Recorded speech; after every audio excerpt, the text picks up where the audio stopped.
Ray Dalio's Bridgewater hedge fund gained positions in healthcare, consumer staples, and technology sectors.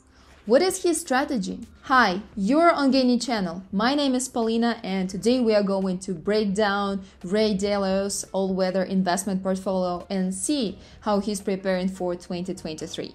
Ray Dalio is the famous founder of Bridgewater Associates, a hedge fund which has more than $140 billion under management. The man whose principles are at the backbone of many investor strategies on the market. His all-weather portfolio obtained 7.29% compound annual growth in the last 30 years.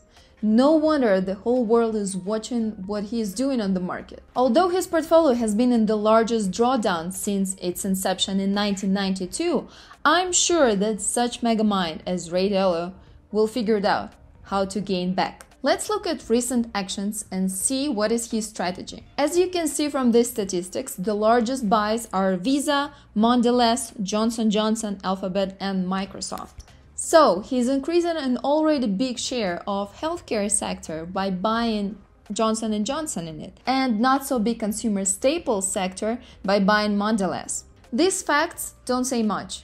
So let's look at the changes in his portfolio over the last 4 years. This way we can see a bigger picture. Since 2018, the percent of financial stocks in his portfolio dropped from 30% to just 8%, and the share of other category, which consists of S&P 500 ETFs and also gold, so it has also declined 5 times from 49% to 11%. So Dalio might realize that there is no point in buying the whole market when you can bet on certain sectors that perform the best or feel stronger during certain periods of times.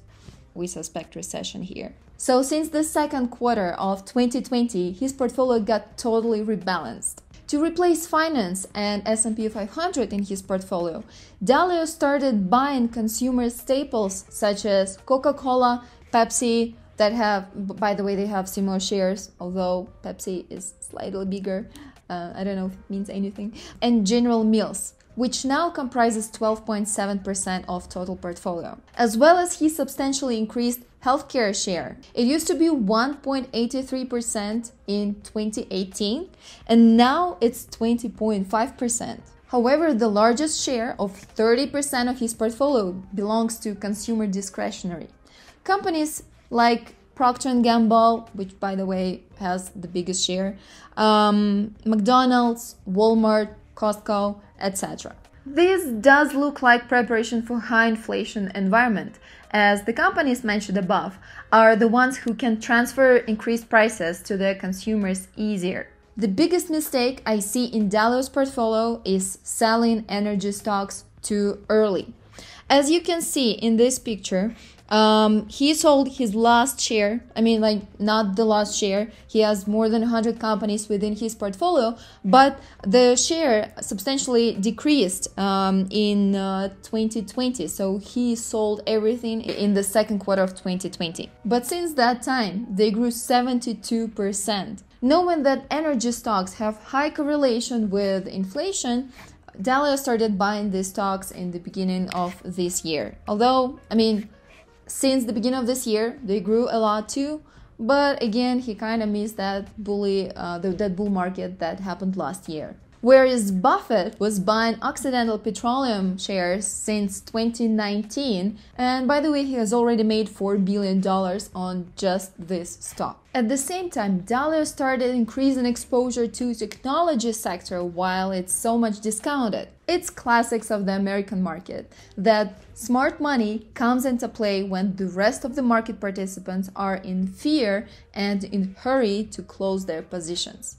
So what are the outcomes of his portfolio review? The first one is that he's buying more of inflation-proof assets, probably because he is preparing for a more protracted economic recovery. Secondly, he is slowly buying the dip of the strongest tech companies on the market, such as Google, Microsoft, Visa, and some others. And thirdly, the thing I haven't mentioned before is that he holds a large position in emerging markets. Actually, he has 3.24% in IEMG ETF, which is iShares Core MSCI Emerging Markets ETF. Why does he do this? Because emerging markets account for 80% of global growth. And emerging markets have consistently demonstrated higher GDP growth than developed countries through past market cycles. Although he still has a large share in S&P 500, meaning in the US market, he also bets on higher growth of emerging markets such as China, India, Brazil, and some other countries. So should we join Dalio's team and start buying the same assets in healthcare, consumer staples, and technology? I'm not sure. It depends on your individual strategy. And again, the approach of his fund is more active. Although it's not like trading, there's still kind of a long-term all-weather portfolio aimed at showing the same stable results year over year, but still they have more active approach. And as I have mentioned many times before, passive investing most of the times outperform active investing. What we can really do here is to look at his strategic moves and see where he's taken his portfolio, like what kind of times he's preparing for. And we have already discussed this before. Interestingly enough, Ray Dalio's all-weather portfolio is not the most performing in the range of middle risk portfolios. As you can see in the screenshot above, it wins in the metric of drawdown, so it had the least drawdown in 30 years, just 20%, although the returns are also kind of mediocre. But what's beaten the rest of the list is Couch Potato Portfolio by Scott Burns. So as simple as its name, this fund has two assets, 50% devoted to stocks, 50% devoted to bonds. So stocks are responsible for growth, bonds are responsible for stability. Actually, it's not a joke. It really comprises of just two ETFs. The first one is US stock market ETF. I mean, like not just S&P 500, not just 500 largest, but the whole stock market. The ticker is VTI.